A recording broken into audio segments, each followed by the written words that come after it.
I hope you're all doing well today. You had a great Sabbath and weekend, that you had a restful time, and that you're willing and ready to go tonight. We're going to talk about something that's a great deal of interest to me, and hopefully to you, because it's something that hopefully will get in your spirit, that will be able to help you in your desire to be a better minister, be a better friend, be a better husband or wife. This is just going to be a taste of a couple of tools that we've talked about before. But we're going to take these tools from a little different perspective than we did before, and that is the perspective of the Enneagram in comparison with mental illnesses. And if you can, it's another way of diagnosing a person, to be able to tell how to deal with this person, how you can make inroads in such a way that the person will be open to you in order to share the gospel or to share a relationship. You need to ask right now, can you hear me all right? Yeah. Okay, very good. So it looks like next Sunday night, we're going to have a wrap up of this first course. I think that's probably the 10th session that we've had. And we're going to decide, second of all, we're going to decide whether to go on and take the few things that we've learned and put them to use in a more supervised ministerial way, whether to go on with it. Learn a little bit about what was the most helpful or what interested you. And then we've got a final exam coming up that you can take in the next few days, where Enneagram and personality disorders are going to figure in. I think the most important part, are we going to continue? Do you find this worthwhile enough to go on to the next step, which is going to be a little more active on your part, a little more, the need's going to be there for you to be sending me a report more often. Okay. I have a paper here that I have had for many years. It's called A Comparison of the Unhealthy Expressions of the Enneagram Types and Personality Disorders of the DSM-4. And this paper was written by Jenna Talbot of all places, Liberty University. That's Andrew Carlson's alma mater. And I'm going to give you a link here to this file, because I'm just going to go over a little of it. If you find it interesting, you can use it to as a diving board to get into the water of what this is all about, because you should be able to find quite a bit of familiarity with some of the parts I'm going to bring up. Not only familiarity with yourself and your own personality style, but with other people. And it could just be that some people you've had trouble with, they're going to come crystal clear before the end of this hour, giving you tools to know what to do in order to patch up or otherwise make the relationship better.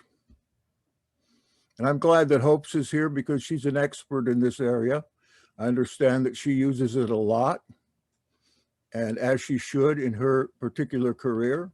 But this isn't just something for doctors. This is something for laymen as well, people like you and me, who see it as valuable. That is the comparison of these two different documents.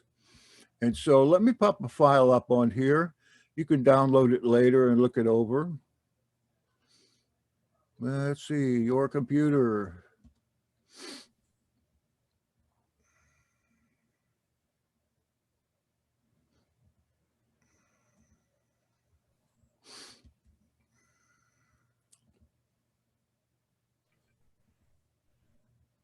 Mic check. Yeah, I need to turn my amplifier down a little bit. Can you hear me all right now? Yep. Okay, good.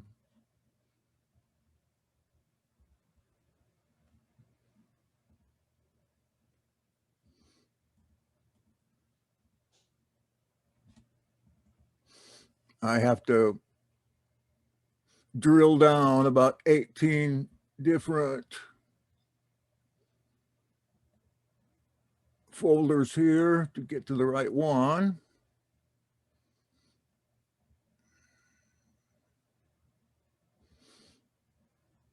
And here it goes. Sent successfully.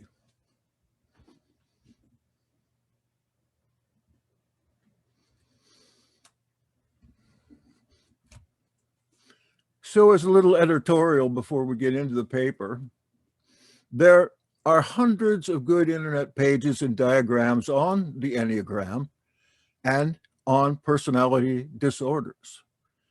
Familiarity with and skills developed with these tools will serve you very well in the remainder of your lives in the pursuit of personal and family mental health, in developing relationship strategies with others, and in properly understanding the motivations, strengths, and touch points of man and animal. You'll find when you know an animal well, you'll also be able to find their place on the Enneagram. If you are ambitious and end up in some managerial position, you're all still young, who knows? These tools will show you how to motivate people toward a Yahad, togetherhood of greatness. If you end up a subordinate, they'll show you how to serve others better and do so without losing your self-esteem, and how to move up to a higher level of competence. If your emphasis is on your family, you'll be able to solve many family problems and eventually bring harmony instead of chaos. And I would add here that knowledge of the Enneagram, of temperamental analysis, of family systems, and several other systems of understanding people helped in my marriage. I wasn't aware of these in the first marriage, or I would have known pretty quick that there was no help for that one. But my second marriage was blissful and wonderful up until the death of my spouse. It's been 10 years ago. And had we both not studied these particular methods, we would have had a very rocky road. But we both got together and we used the materials from the internet and other places in order for us to learn how to develop these strategies for dealing with each other, especially if one of us or both of us was in an unhealthy position. And that's something you can do too. And I think you can also do it with pets. Sometimes that's important these days. Some people live with a pet who's either a helping animal or their whole family sometimes. And along with the Enneagram and some Dynamite, everything will go well. But if you are a malevolent person, a bad person, your intentions are bad, these tools will also instruct you in the skills of manipulation, cajoling, retribution, and the destruction of others and yourself.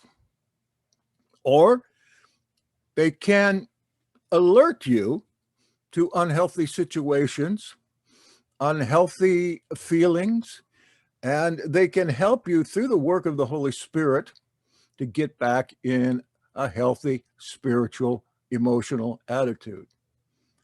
I can only give you a quick taste of these things.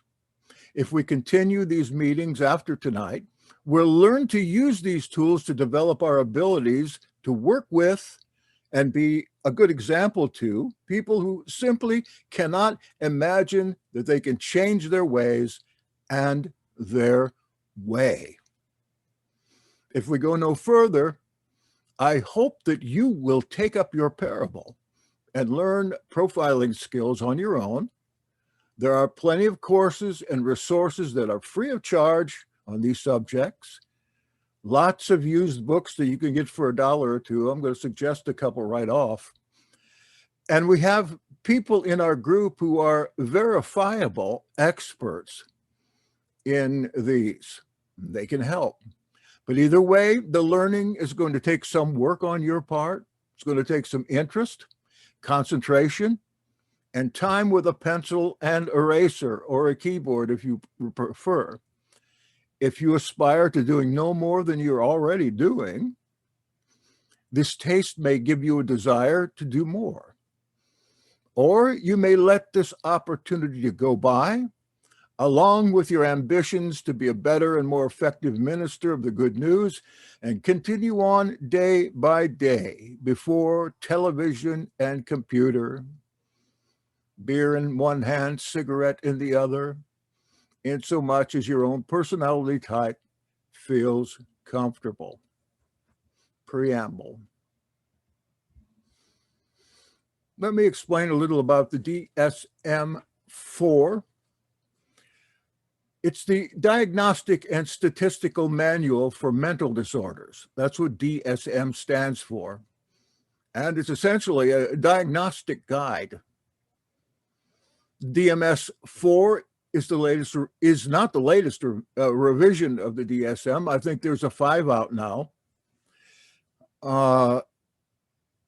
In these books, you have the whole spectrum of personality disorders and some suggestions as to how you might correct these as a counselor, as a layperson in a family, as a minister.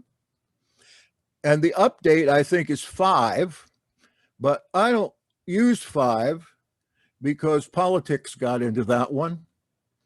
And there are some mental disorders taken out of that one on account of politics, and a whole lot of new ones put in. So I use the earlier version, which you can get very easily online, which I have done. I bought one today for maybe $4. It's a big fat book. And if you do get version 4, unless you want the newer version, which will cost you more, and with it get a book of DSM-4 case histories. Both of those books together cost me used about $8 or $9 today. Last time I moved, mine didn't make it over here. So I picked up an older one online, and I was really surprised. Last time I tried to get one, it was very expensive, but the used ones are not. So the DSM reflects a medical perspective of mental disorders, which are evaluated much like a patient's physical symptoms would be evaluated at a hospital. There's a list of different symptoms that you can follow, and oftentimes you're given there. If somebody has X numbers out of 10 different symptoms, then you can consider them to be a victim of this particular mental disorder.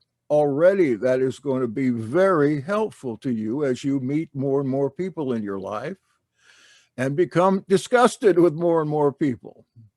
A committee-determined list of recognized mental disorders is provided in there, as I mentioned, and criteria for each diagnosis is given in checklist form.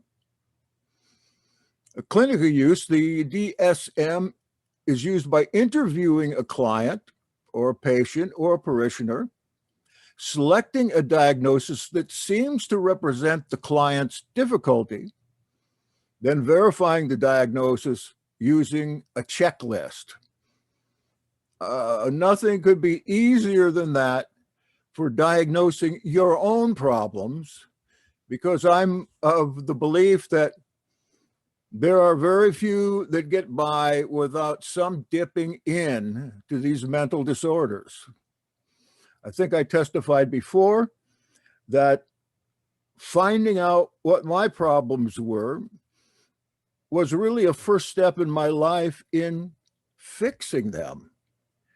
And instead, I didn't know anything about DSM. I went to a mental hospital and I asked them to test me and tell me if I had certain problems, because at that time I had sent out assessments for other people to do to assess their mental state of health. And in order for me to write a book on this subject, which I did. And so I thought, when I read some diagnoses, I thought, well, this can't be me. I can't be a paranoid personality. Then I learned the Enneagram, and I found out again that I had been diagnosed as paranoid to some extent and as schizoid to some extent. And I thought, I'm not like that. Then when I used my own assessments, I found out that I was, and that I had completely misthought what my problems were. And that gave me the opportunity then to start working on those. And this has been a long time ago, 20, 25 years ago. But having kept those things in mind ever since, and again, studying them with people like you and with my late wife of blessed memory, then I have been able to make continued better mental health up until this time. I feel that though I'm getting old, I'm starting to really have some of the symptoms of age. Nevertheless, I feel that my spiritual and moral mental health is really the best it's ever been before. It seems to me that any kind of paranoia that I had is long gone. My fear of social situations is long gone. And I am so glad that I found this for myself. But it cost me $300 just to take that test. I don't know what it costs now, probably a lot more. Just walking into the mental hospital and asking for it. And no, I wasn't Baker acted. I went in and asked for it so I could verify my own findings, which I was not able to. What I found was different than what I thought by far. Additional influences that impact a person's diagnosis can also be reflected by additional descriptions. This method of defining psychopathology has proved to be highly useful in describing symptoms and prescribing suggested treatments. Really, my first time that I had known anything about this was when I was first going to ministry school. They brought it up there. They talked about the DSM and about mental disorders. And then by the time I got to the seminary, they talked at some length about the Enneagram and the DSM. And so it just caught my interest. And since then, I've studied a lot of different methods and found some of them to be very good to work out my own problems. And being a church pastor and being paranoid and schizoid, that wouldn't work out good unless I was working on that, which it really helped me. through those years of pastoral ministry. I don't know how I would have got by had not my wife known about this, and my ability then, after learning how not to experience those symptoms in the congregation. And now, I'm like a changed person. I still have problems, and you'll still have problems, but at least you'll have methods at your fingertips that will help you to conquer them. The DSM-4 is objective, it's consistent, and that has resulted in its widespread and pervasive use in clinical psychology today and in pastoral ministry today. So the DSM is the American Psychiatric Association's Diagnostic and Statistical Manual for Mental Disorders. You'll see that on the paper that I sent there if you want to get one on eBay. And it was put together to standardize the terminology for these different problems people had so that everybody would get on the same level in order to diagnose in such a way that everyone who is also in this particular business would be talking about the same thing. And so going to the Enneagram, we mentioned that in an Enneagram type, there's two very important gauges there besides finding out your personality type. How healthy are you emotionally? I would include spiritually and psychologically. Or how unhealthy are you? Or where are you in between there? What is your health? I can still be paranoid, but as long as I keep my health up, my emotional health, I'm good. If I fall down into the dumps, well, I revert back to the foundational personality profile that I once had all the time. The unhealthy expressions of the 9 Enneagram types, as we've talked about before, and as defined by the levels of development, and the 10 personality disorders of the DSM, they bear a striking resemblance to one another. It is incredible, especially when you consider the Enneagram came up through oral transmission, and the DSM came up through psychological associations getting together and putting it together. I'm sure that the psychologists didn't think anything of the Enneagram at that time, but I've noticed that lots of books lately have come up for sale that compare these two. And actually, you can use the DSM to tell what some people's personality style is like. So again, you can develop relationship strategies with them, strategies for getting along. And in some cases, if you're in a managerial position or you end up the pastor of a church or something like that, how do you get them motivated? How do you get them motivated? Some of them, you just have to give them the left foot of fellowship. That's all you can do. But others, if everybody has a different aspect that motivates them, you can appeal to those things. But first, you've got to know what motivates a person. Another important thing is to learn what their motivational or charismata are of the 7 or 9, as I claim, that Paul talks about in Romans 12. You know where to put them. More stories on that, but forget it. We got too much to go through right now.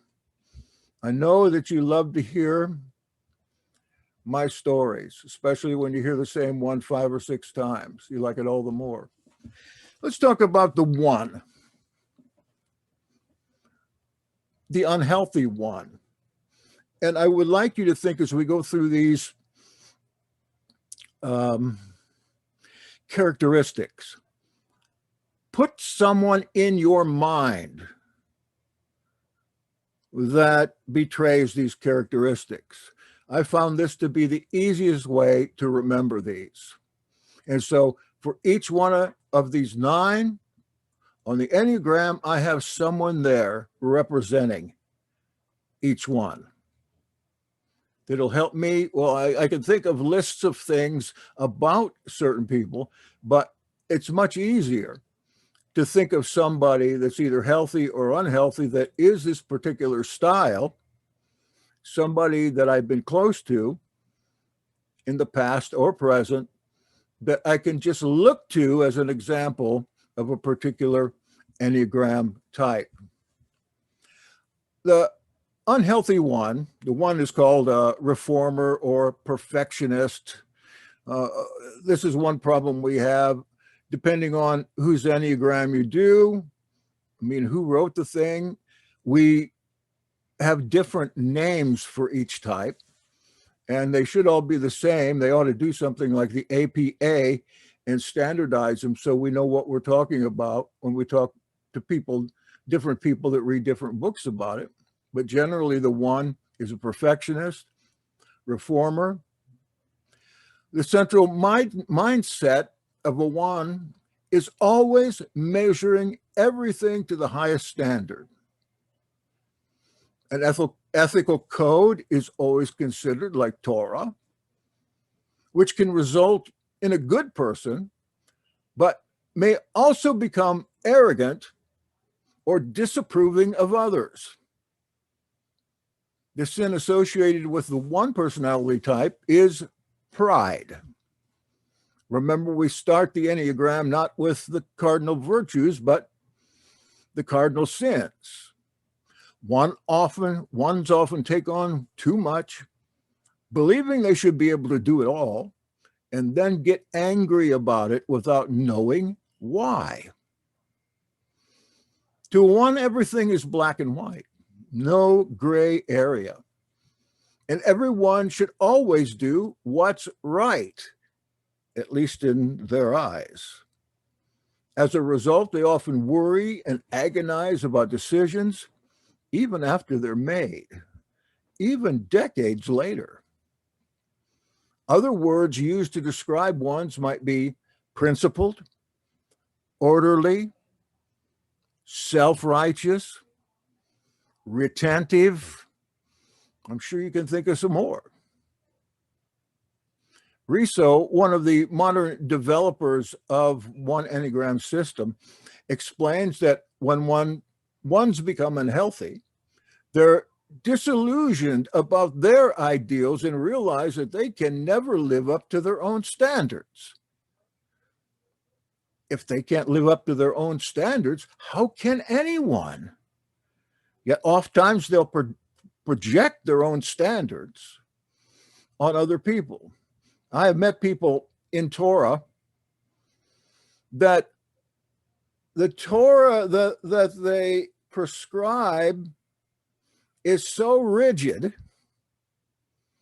and it's so difficult to keep that in their minds, nobody but themselves can keep it. And when they don't keep it, then it's okay. Because they actually, in their minds, make up their own Torah. They're perfectionists. So Riso explains that when ones become unhealthy, they're disillusioned about their ideals. They can't live up to their own standards, that is, if they're unhealthy. In addition, when ones follow the direction of integration, that is means getting healthier, and start exhibiting type 4 unhealthy characteristics, they can also become self-destructive. Now, you've got usually an Enneagram type and you've got a wing. If you're, well, I'm type 5. If I'm type 5, my wing's going to be type 4 or type 6. Mine happens to be a 6 that bears influence on my 5. And when I get extremely unhealthy, I go to 8. 8 is the big boss, the brutal dictator. Supposedly, I don't get there very often, but when I do, you better look out. So this is integration and disintegration when we move from one to the other. The wing is always going to be one or the other beside what your personality number is. But when you get unhealthy and when you get messed up in one way or the other, chances are you're going to be so unhealthy, you're going to behave like, and in a bad way, like another Enneagram type. And in my particular case, it would be an 8. It's important to know that. Right now, we're just dealing with the Enneagram types just straight. If you want to go on with this, if we continue on with another section of these courses, then we'll get into this in great detail, because it's very important. Ones can become self-destructive. Are you getting a 1 in your mind now? Is someone coming to mind? Right? Some of you are 1s. I think I know some here well enough to say you're a 1. Do you stay emotionally healthy? Do you fall down below moderate standard of health? Do you start demanding that others live up to your code of conduct? According to the APA, American Psychological Association, obsessive compulsive personality disorder is characterized by a rigid preoccupation with perfectionism at the expense of efficiency and flexibility. So what we're saying here is that the 1 type and obsessive compulsive disorder, when they get unhealthy, are the comparisons. If you get down into the lower echelons of your type, if you're a 1, you can go into obsessive compulsive disorder. Maybe you've been there all your life. Maybe that is what you were born with, or what you developed in your first couple of years. It's characterized again by rigid preoccupation with perfectionism. No flexibility, no pliability, no need for efficiency. The rule that they make is the king of your life. So an unhealthy 1 could be compared to the DSM obsessive compulsive criterion in various ways. For instance, unhealthy 1s may also become preoccupied by rules, exhibit an excessive devotion to productivity, and display over conscientiousness and inflexibility in matters of morality.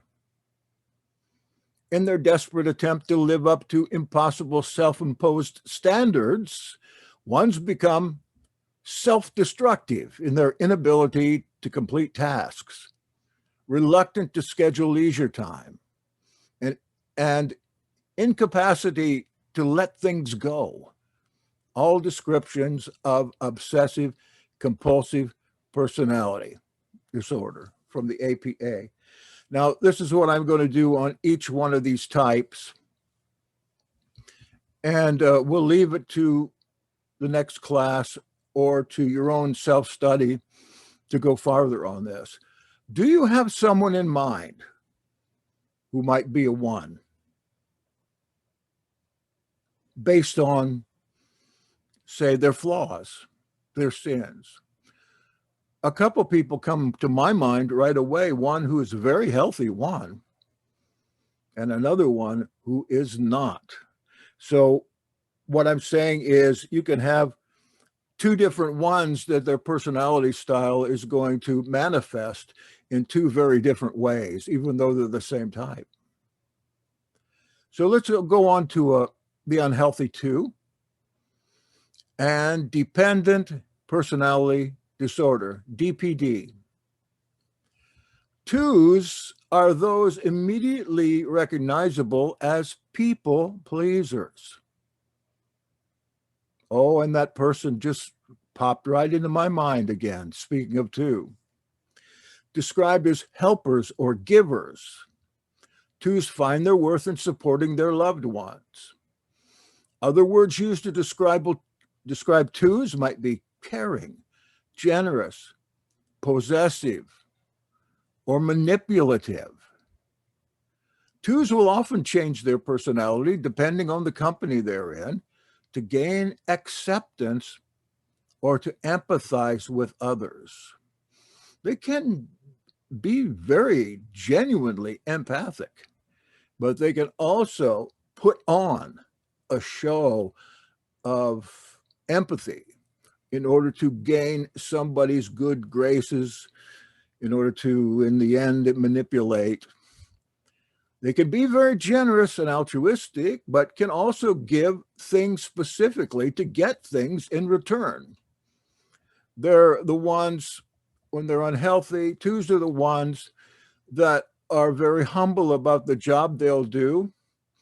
Like I'm thinking right now of a church janitor at one time, and they'll say, it's just my privilege to do this. No, I don't want anything in return, et cetera, et cetera. But when they clean the kitchen after church supper, they are complaining to the pastor that nobody gives me any thanks. It's very important for twos to feel needed, and they can neglect their own needs in order to meet the needs of others. Oddly, they often feel restricted by the needs of others as well, and want freedom from their self-imposed obligations. They're in a subordinate position. They want out of that position, but at the same time, they don't want to lose the creds they get from whomever they're serving. Unhealthy twos also begin to resent those who have been unappreciative of their servitude. And as they move in the direction of disintegration towards type 8, they can strike out and attempt to control those who have not reciprocated their giving.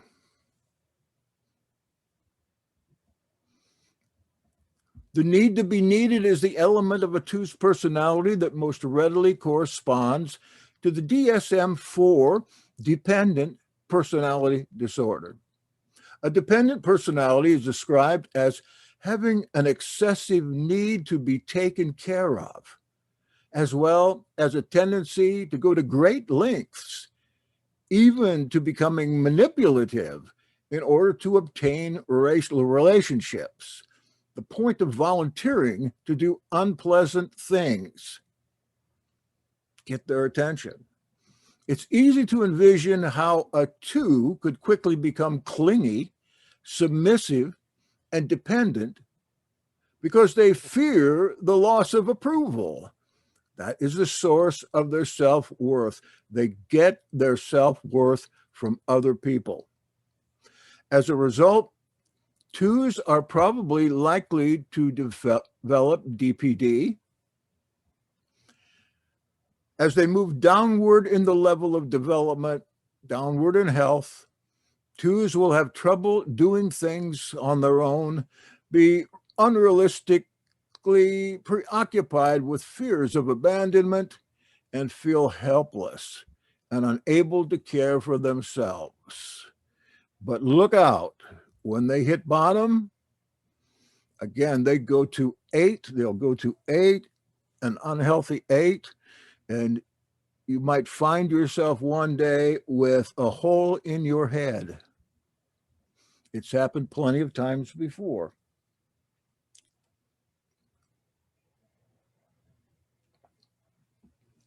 Do you have a 2 in mind?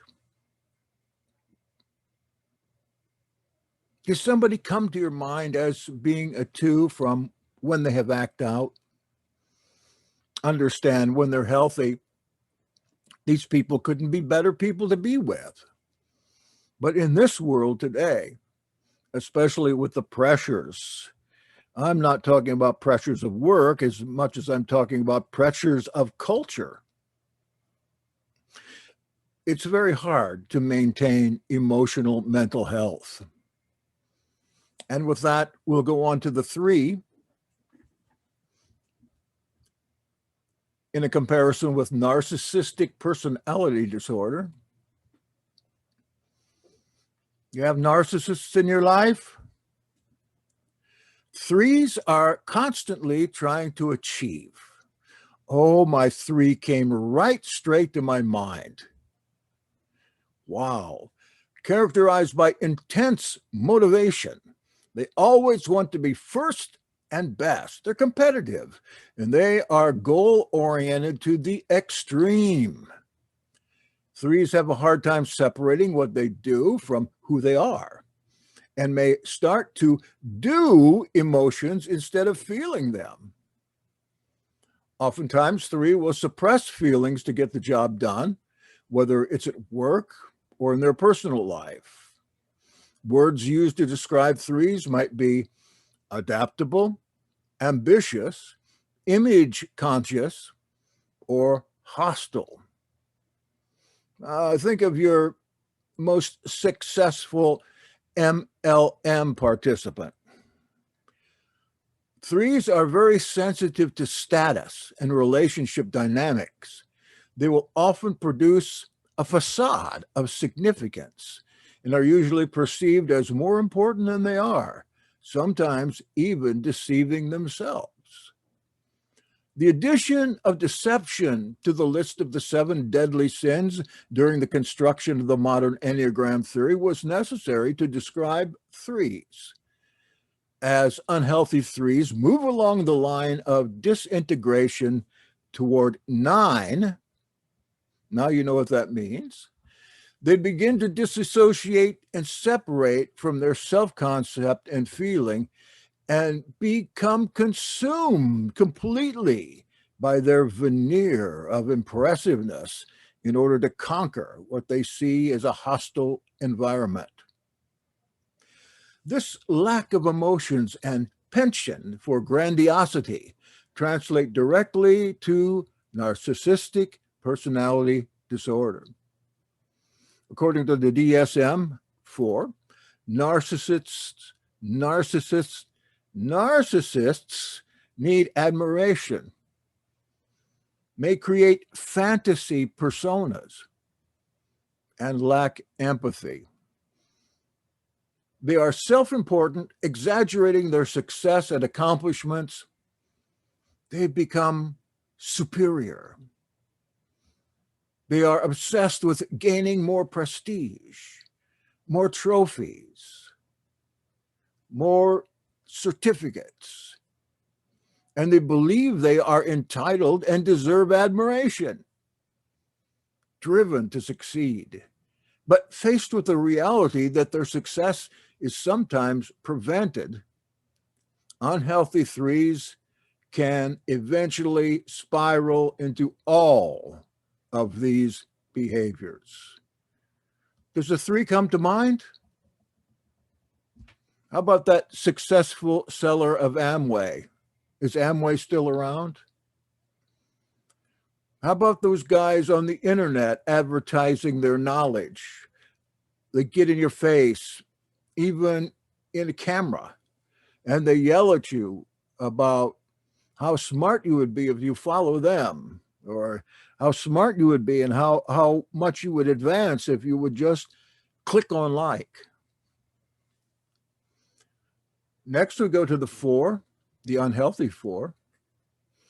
And there we have a comparison with borderline personality disorder. 4s are usually called either the individualist or the romantic. 4s, they're always in search of things to which their hearts connect, looking for a soulmate. Their romanticism also produces a unique creativity. Fours are passionate and they feel deeply.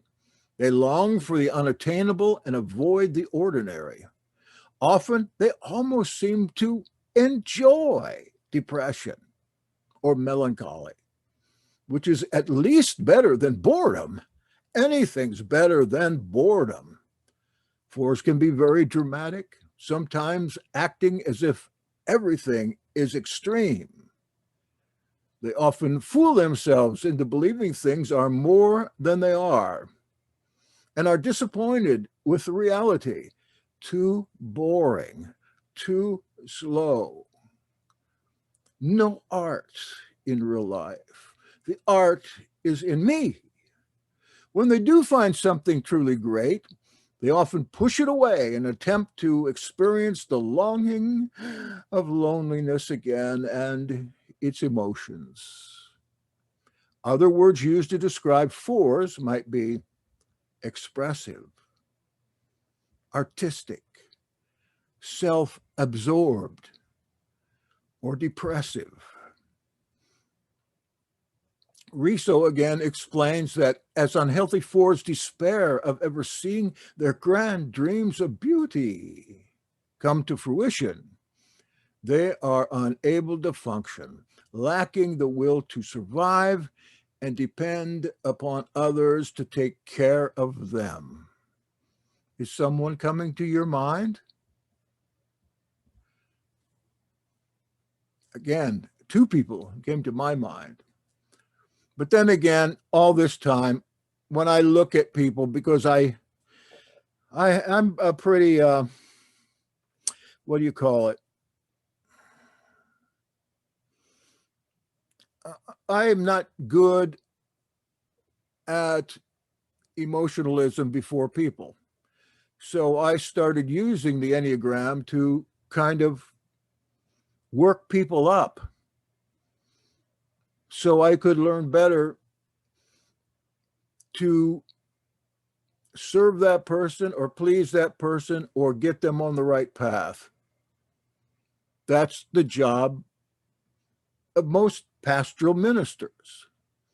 Got to have a way to do it. Else, that parish, especially the fours, will chop you up in the congregation. The comparison between the unhealthy four and borderline personality disorder is slightly obscured by the unpredictable nature of fours in general. Unhealthy fours can display a varied array of abnormal thought and behavior. However, a wide range of possible expressions across multiple areas of life also characterizes borderline personality disorder, and that is a biggie. So perhaps it's a better fit than it seems. Those with borderline personality disorder are usually impulsive, have trouble maintaining stable interpersonal relationships, and their erratic self-image results in intense affect. That is to say, they act out. Elements of the DSM-4 description that correspond most neatly to the Enneagram 4 are chronic feelings of emptiness, paranoid ideations, moodiness, and pattern of extreme aggrandizement and devaluation in interpersonal relationships. And of course, with DPD, the unhealthy four is going to attach on to somebody and suck the very life out of them. Then when they're dry, they'll go on to the next one that they can. Doesn't make any difference who. Doesn't make a difference who.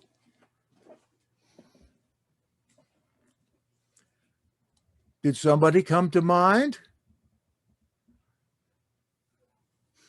Another one came to my mind, 3 during that one, 3 people.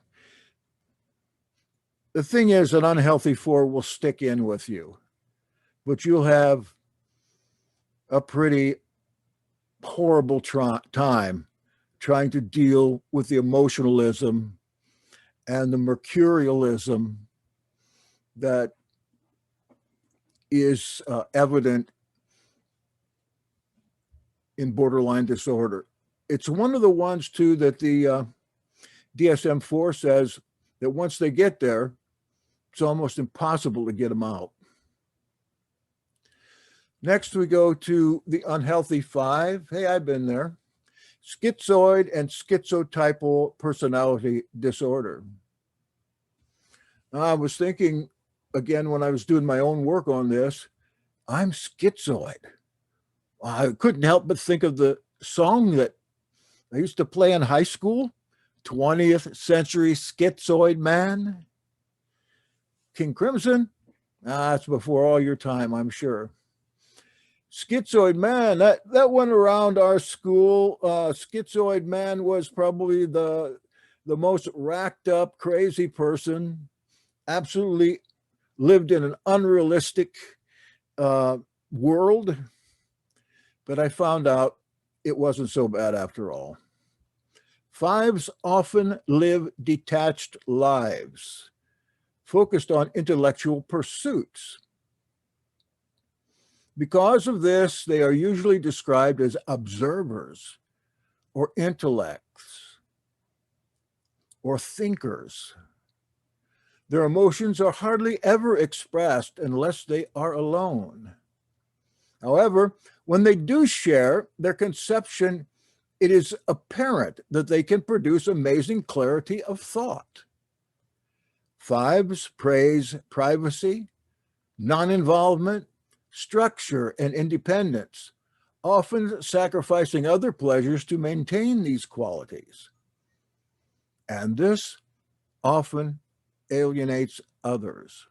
I can't tell you how many times I have been called arrogant, but I feel no arrogance at all. It seems to be the facade of the 5. Other words used to describe 5s might be perceptive, original, detached, eccentric, arrogant, religious, idiosyncratic. The unhealthiest of 5s become so detached and isolated that they're incapable of interaction with their environment. Additionally, as they move in the direction of disintegration towards 7, they become increasingly unpredictable, impulsive, and peculiar. Thank goodness I never got like that. The unhealthy Enneagram 5 corresponds to 2 personality disorders, according to the DSM-4, schizoid and schizotypal disorder. Let me give you a quick definition of each one. Schizoid is a condition in which people avoid social activities and interacting with others. Schizoid personality disorder typically begins in early adulthood. People with this condition don't desire or enjoy close relationships, even with family, and are often seen as loners. They may be emotionally cold and detached. And let me add something to that from my own personal experience. They may want to.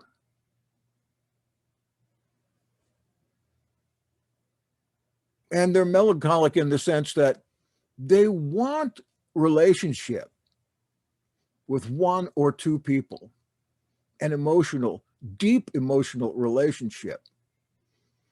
But often the appearance of their so-called arrogance or loner type personality doesn't allow them that very often. Then there is schizotypal personality disorder. They're loners who prefer to keep their distance from others and are uncomfortable being in relationships.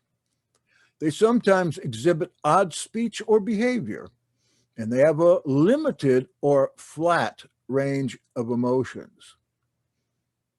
This pattern begins early in adulthood and continues throughout life. Are some fives popping up in your mind?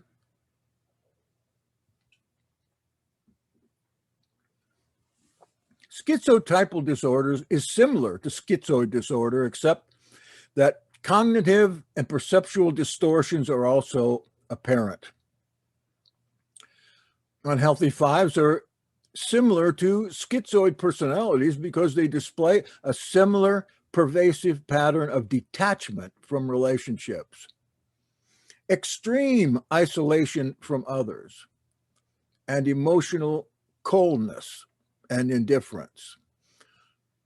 These elements are also found in the DSM-4 description of schizotypal personality disorder. However, unhealthy fives may also express odd beliefs, religious beliefs, belief in spirits. They might dress or speak in eccentric or peculiar manners and experience unusual perceptual phenomena like being carted off in a spaceship when they were 13 years old. All additional criteria for schizotypal personality disorder. I think that there is in the DSM-5, if I'm not mistaken, a new personality disorder that has to do with religious people that have this false sense of a kingdom and angels moving around unseen. And when they're going to die, they're going someplace. That is a new disorder, and I can't remember what it's called, religious something disorder. But religious people are often considered schizoid just because of what they believe. Did a 5 pop up? Are you a 5? Stay healthy. Stay healthy, my friends. Stay away from the booze. You're allowed to drink booze at tabernacles. So let's go on tabernacles. Unhealthy 6, paranoid personality disorder. 6s are all about relationships and the security and reassurance they can provide. The 6 type is generally referred to as the loyalist.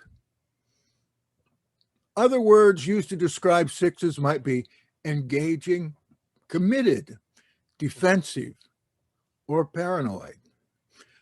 This has been the hardest one for me to get. And one person comes to mind. They're afraid of betrayal and often doubt certainty, but are completely loyal themselves. You want some 6s in your Yahad. You want some 6s there because they'll stick with you through thick and thin until you really stab them in the back. 6s also have authority problems, mistrusting the motives of powerful figures and identifying with the underdog. I would think that you were mentally disordered if you didn't mistrust powerful figures these days. Although continually questioning their direction produces clarity of purpose in 6s, sometimes they're too doubtful to continue on the path they have discovered, which often manifests as procrastination. 6s can be paralyzed with fear. The 9th deadly sin the Enneagram uses to describe the 6. When 6s do succeed, they become anxious because They have more to lose. And forgetting the good things that come with success and happiness, they devalue acquired gifts. They consider themselves much lower than they should. Unhealthy sixes struggle with feeling inferior and are extremely self-defeating, mistrusting, even themselves. If they move in the direction of disintegration toward the point 3, they may lash out violently at anyone they perceive as a threat. Paranoid personality disorder describes the unhealthy 6 perfectly. The DSM portrays those with this personality disorder as experiencing consistent mistrust and suspiciousness of the motives of others. Remember, these are unhealthy, not healthy 6s, which are usually interpreted as malevolent. Especially descriptive of unhealthy 6s is the second criterion for paranoid personality, which reads, and I quote, is preoccupied with unjustified doubts about the loyalty or trustworthiness of friends or associates. They are loyalists who, when they become unhealthy, can't trust anyone who's loyal to them. In addition, if a paranoid personality perceives an attack, they're likely to react with rage and may launch a counterattack, just as an unhealthy 6 might, and thus become capable of homicide.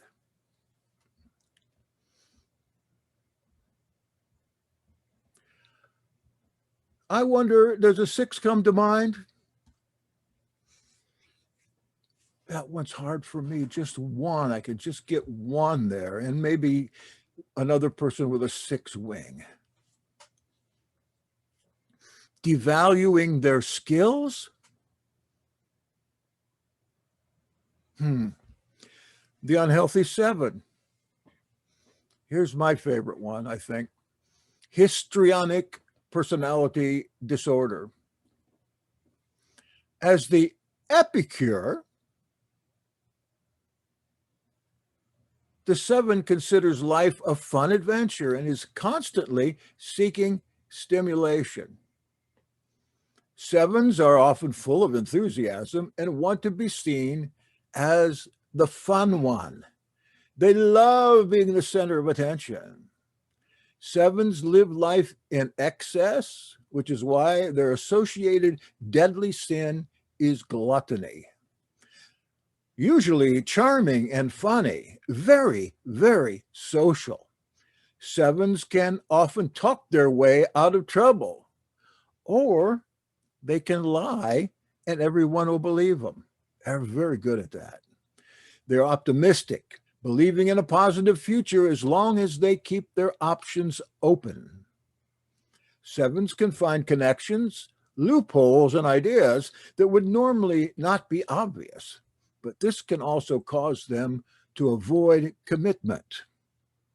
7s avoid or deny pain or boredom by trying extreme activities to achieve excitement, including affairs. Other words used to describe 7s might be enthusiastic, accomplished, uninhibited, or manic.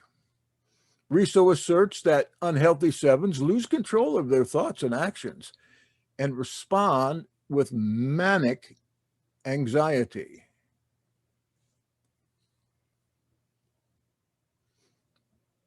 The DSM description of histrionic personality disorder includes excessive attention seeking and emotionality, which are both descriptive of an unhealthy 7.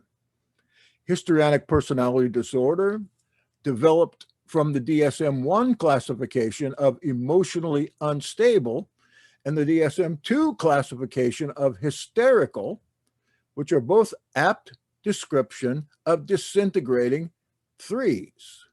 So absolutely, 3s and 7s have quite a bit in common, actually. Other elements of histrionic personality disorder include rapidly shifting emotions, theatricality, and exaggerated expressions of emotion, and extreme suggestibility. All of these elements may also result from the manic anxiety of sevens when their attempts to achieve excitement and attention are frustrated.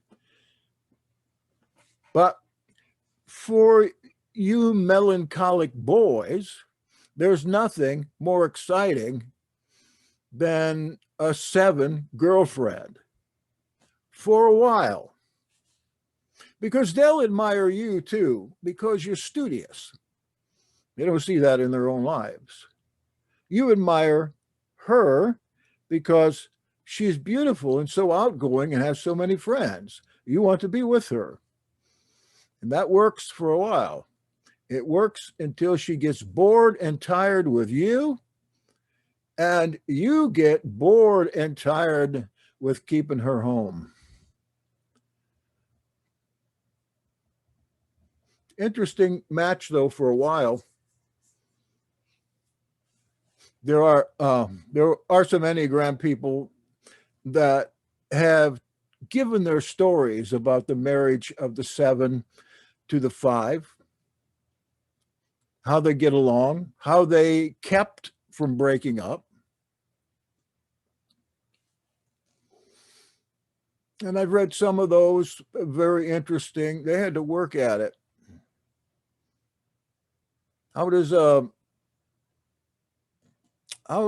melancholic person become interesting again once they've already touted out all the things they know and can do? One thing they don't like to do is go dancing. Only I think I'd be happy to go dancing right now if my wife could get here.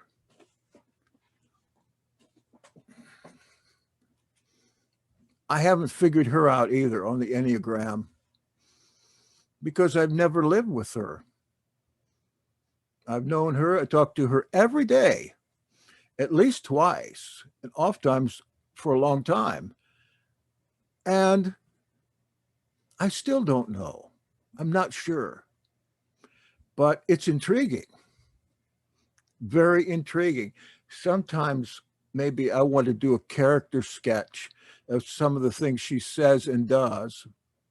And I want to turn that character sketch over to you and see what you think. Now, that's a good idea. That's a good idea. You know, a different culture completely. Might also say a primitive culture, except that she's traveled widely throughout the Asia. She's traveled widely. She's been and lived in Israel and Taiwan and different places. But I still don't have that. Okay, so let's leave that behind. Maybe I'll develop something on that. And talk about the unhealthy 8, antisocial personality disorder. 8s are variously described as the leader or boss. 8s are most often the individuals with power and have a distinctive take charge attitude. They've got to be in charge. Whoop, one just popped into my mind. One I haven't thought of before. Other words used to describe 8s might be self-confident, decisive, dominating, or combative. They never shy away from conflict, even enjoying the truth that comes out in a fight. They're ready to fight. Although, what else do they call that? Antisocial personality disorder is the same as psychopathy. Psychopaths, sociopaths that do wrong. Although this can come off as aggressive, they most often have a just cause and stand up for those who need protection. Power and control play a larger role in their motivations, causing them to gravitate to positions of authority and influence. 8s may use their sway for either altruistic or selfish purposes. They may confuse objective truth and mere opinion. Highly impulsive, 8s sometimes feel they need to set boundaries, but have difficulties in finding the balance between aggression and self-defense. Often they ignore softer or more vulnerable emotions in their avoidance of weakness. Unhealthy 8s may attempt to dominate their environment completely and subsequently become paranoid by the thought of being manipulated or controlled by their enemies or their subordinates. There are a lot of prisoners, both in the men's and women's prisons, that are type 8. And it seems that double Y chromosome disorder or triple Y, it seems that that manifests this type of disorder all the time. But it would be politically correct to make that known. You understand double Y or triple Y disorders? So when a man is born with not just one Y chromosome, but anywhere from 2 to infinity chromosomes. They call these people supermen. I've known a few of them, but I'll leave that for further inquiry at another time. You run into them all the time. Beware. This description is most similar to the DSM-4, antisocial personality disorder, psychopathy. Antisocial personalities disregard the rights of others and display aggressiveness, illegal behavior, reckless disregard for the safety of others, and lack of remorse. In their quest for power, the unhealthy 8 would certainly exhibit these traits. I don't know if you've listened to my interview with a psychopath. I did the interview several years ago in Tennessee, but I didn't release it until just at the end of last year, simply because I wanted to make sure that the person that I interviewed would be legally responsible to have given the interview without the interference of other family members. Because I had witnessed this character and other family members together. And this fellow, 18, 19, 20, I'm not sure, came in, and while I was sitting there getting ready for an interview with somebody else, I heard this guy cussing his mother out with the filthiest words I probably ever heard, calling her horrible names and threatening her. It's a good-looking kid, good-looking mother. Mother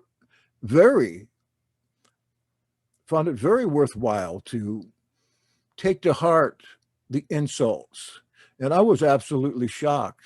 If I had talked to my mother like that, my type 8 father would have knocked my head off.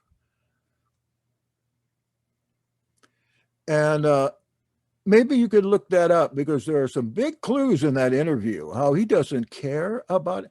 Oh, after his mother went, I told him, do you know that you're a psychopath? And I said, yeah, really, I think you are. Have you ever taken a sociopath test? And he said, no, but that sounds great to me. I said, you know what a sociopath is? Yeah, I just don't know that much about it. So I sat him down and gave him the standard test right there. I think there's a possible 40. He came in with 37 out of 40. pretty high score in psychopathy. And so I just said to him, would you mind doing an interview with me in a little bit? And I said, this is going to be about your sociopathy. He said, no, I'd like people to know about it. I said, are you sure you know what I'm talking about? And he said, oh, yeah, I know. Other people call me that, but sure, I'll be glad to talk to you in that way. So we did an interview, and he kind of let it all hang out. So I put that aside because I started getting threats from his family, and I didn't know how old he was. But the interview was so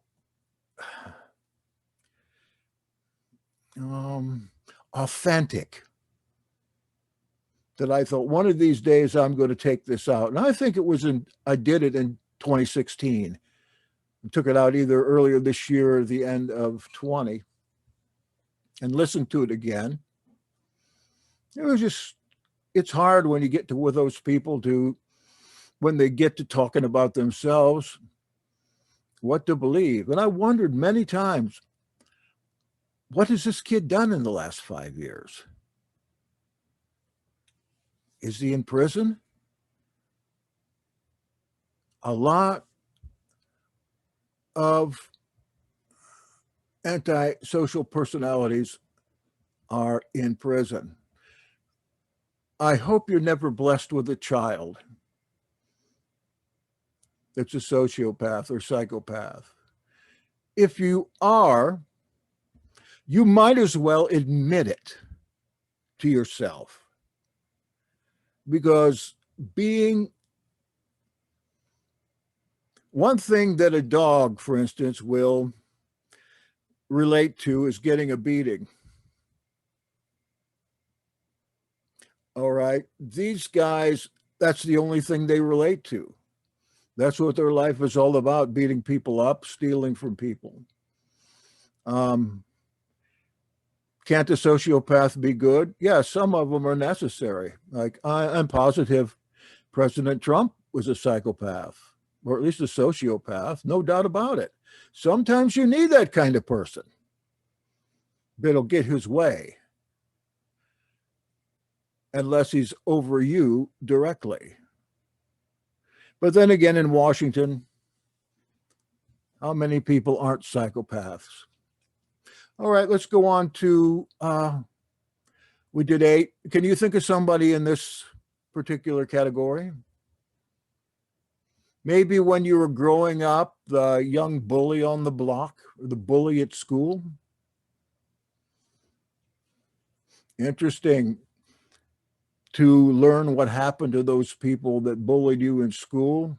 I checked on a few of them. Man, the ones I checked on are all dead, and all but one of them in violent ways. The one that wasn't killed in a violent way fell off a train. The 9, this is another difficult Enneagram type to get, because they can become something like chameleons when they're unhealthy. But in the DSM, they consider this to be avoidant personality disorder. Hey, we're almost done. The final Enneagram personality is the peacemaker, or they call it the mediator, or it's also called the phlegmatic. 9s are driven by a need to merge with others and feel that disagreement and opposition inhibits that. Remember that we're talking about unhealthy people of these different types. An unhealthy 9 wants to merge in such a way as to become one with you without your permission. One of my closest associates these last 15 years was a 9. They want to meld into you and then take you away into them. How can I make a judgment like that with just one person? Because once I recognize this person's Enneagram type and personality disorder, I could help him for the time he was with me. That's what my life is all about, helping people. And then I could see the same kind of behavior in others. It came clear. Nines dislike change and avoid it by acting out of habit, repeating familiar solutions, even to new problems. They also have no problem waiting it out to avoid a decision. Indecisive or unwilling to express their opinion, nines avoid commitment to their own perspective, but are also objective enough to see all sides of the issue. However, nines are characterized by an avoidance of the definite, which they believe causes conflict. This type most often becomes stubborn instead of irritated in response to opposition. You hear me? This is a chief characteristic. Instead of when they're opposed, they don't become responsive in the same way. They become stubborn. They will, what do they call that? When a person tries to get you back, but not directly. It's not coming to me right now. Oh, it'll come. They'll be detached. They'll detach that anger or postpone it until they have the advantage. And here it is right in front of my face, becoming passive aggressive behavior. Well, they're not going to get you then, but they'll get you eventually. Extremely unhealthy nines will disassociate and become socially withdrawn, unable to cope with their conflicting and self-defeating emotions. This is what happened with my friend. He disassociated. I haven't even seen him for at least 3 years now. He disassociated, dropped out of society because of something that he was advocating that didn't come true. And he feels ashamed. The DSM describes the avoidant personality disorder as hypersensitivity to negative emotions, excessive social inhibitions, and extreme perceptions of inadequacy. There is a very distinct feeling of worthlessness and fear of people. Those with this disorder fear criticism, rejection, disapproval so much that they remain uninvolved and restrained. That according to the APA. They view themselves as unappealing and inferior and are usually unwilling to take risks or seek out new experiences. Although the similarities between these elements and the unhealthy nine may seem vague, small correlations are apparent. Nines can be like chameleons. For instance, the fear of opposition and disapproval and a poor self-image could both be descriptive of an unhealthy nine as well. So can a straight man in their 30s and 40s who is still a virgin or has never been married. Fear of emotionalism, fear of rejection. It's big for nines. Following this discussion of the background and structure of the Enneagram and the DSM-4 and the comparison of each Enneagram personality type to one or two of the personality disorders, a few conclusions begin to emerge. First, the similarities between these two systems of describing psychology may indicate a misconception of the nature of psychopathology in general. I think psychopathology means mental illness. Second, the agreement of the two systems increases their validity, definitely, and may suggest simultaneous use. Finally, the necessity for further research in certain directions is clear.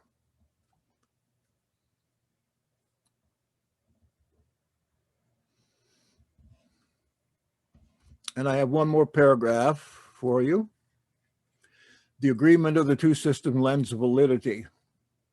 Although the two systems don't line up perfectly, and there's room for debate about the similarities that have been identified, the agreement between the Enneagram and the DSM lends validity to both classification systems because both methods have been shown to have immense practical value. Their ability to measure the same variables should be expected and is reassuring. The Enneagram is bolstered by the support of the objective DSM. 4, 5 is not so objective. And the DSM-4 is enriched by the encompassing perspective of the Enneagram. So this rest of this paragraph, I would suggest that when I use these things, I use them together. They fit very well. So I was so happy to find a paper like this.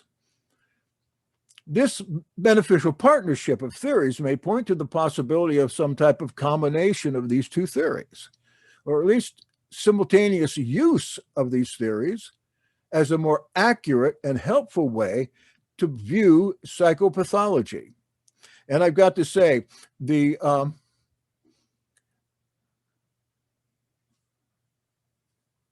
DSM gives you steps on helping to solve these problems. I mean, very simple steps, whereas the Enneagram is much more voluminous, I think, about this. The idea of the DSM is that if we all have the same names for these particular disorders, then they all ought to be helped by a listing of symptoms and a listing of responses to those systems. And that makes it helpful if you get into this.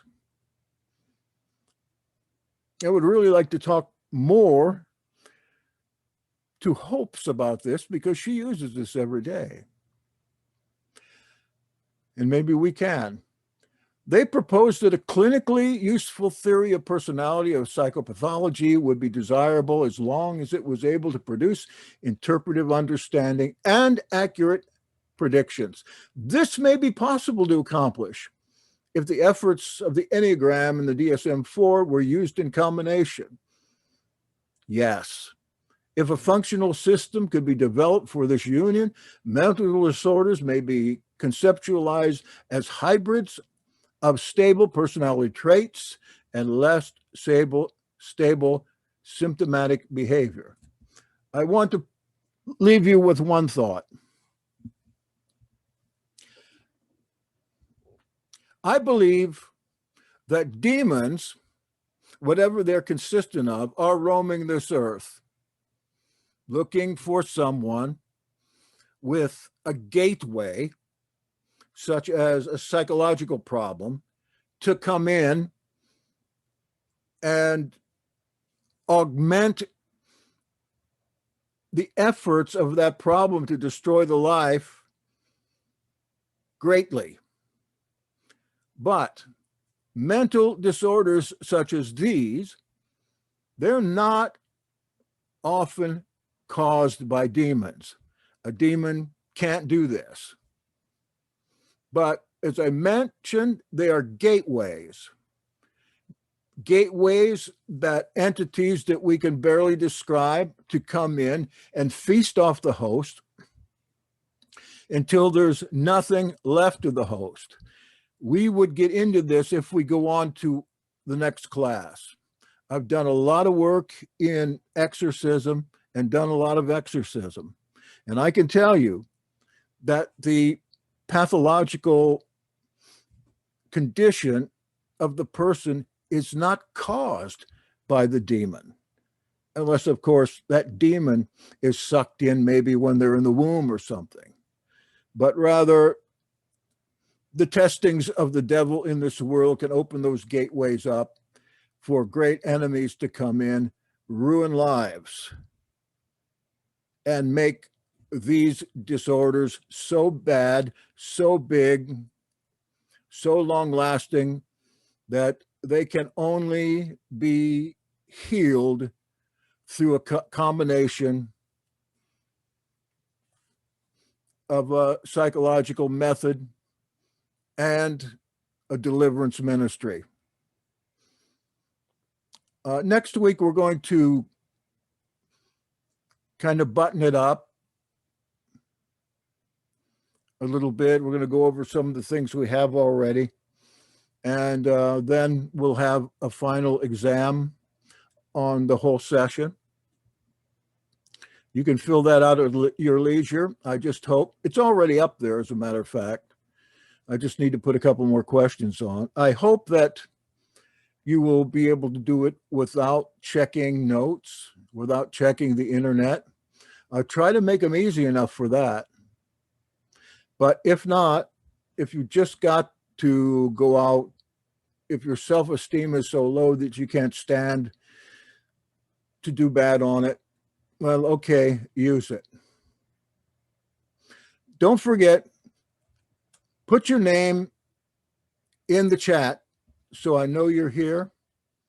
And let me look if there's anything here that I need to. Okay.